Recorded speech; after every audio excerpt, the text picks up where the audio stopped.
न जाने आज सूरज कहां से निकला है और उल्टी गंगा बह रही है कि पीपल्स पार्टी के सोशल मीडिया पेजेस पे मेरी वीडियो चल रही है। वह हलीमा अल शेख की वीडियो पीपल्स पार्टी वाले चला रहे हैं। एक 2-2.5 महीने पुरानी इलेक्शन के, कराची बल्दियाती इलेक्शन के फौरन बाद की मेरी एक वीडियो थी। लाजिम बात है, कराची कप्तान का था, कप्तान का है, हमारा मैंडेट छीना गया है। उसके ऊपर हमने कहा था, उसको कोई डिसीजन नहीं हुआ था कि हमने किसको सपोर्ट करनी है किसको नहीं करनी है, चूंकि हम समझते हैं कि मैंडेट इमरान खान का है। उसके बाद पार्टी का फैसला हुआ, चेयरमैन ने, हमारे इमरान खान साहब ने फैसला किया कि हमने हाफिज नईमुर रहमान साहब की बहैसियत मेयर कराची और डिप्टी मेयर जो भी है, अनकंडीशनल गैर मशरूत हमने हिमायत का ऐलान कर दिया। वो हमने पार्टी को बता दिया। गुज़िश्ता रोज मैंने बाकायदा ऑफिशियल डायरेक्टिव्स जारी कर दिए कि जो चेयरमैन की हिदायत है, पार्टी की हिदायत है, जो वोट नहीं करेगा उसको हम डिस्क्वालीफाई कराएंगे।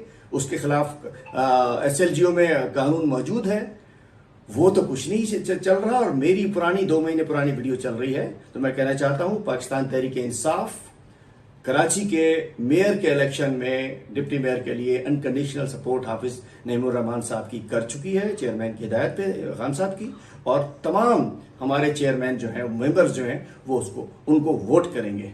और बात यह कि इस वक्त जो हो रहा है कि हमारे कराची के सदर चीमा साहब जब मैनेज करने के लिए हाफिज साहब से मीटिंग के लिए गए तो उनको गिरफ्तार कर लिया गया, जबकि वो 9 मई को मौजूद नहीं थे। हमारे चेयरमैन के साथ ज्यादतियां हो रही हैं, जो कुछ हो रहा है वो सबको पता ही है।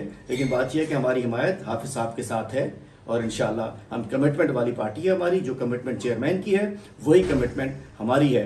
अगर जोर जबरदस्ती से कुछ कराया जा सकता है तो वो तो पूरे पाकिस्तान में हो रहा है, उसका हम क्या कर सकते हैं।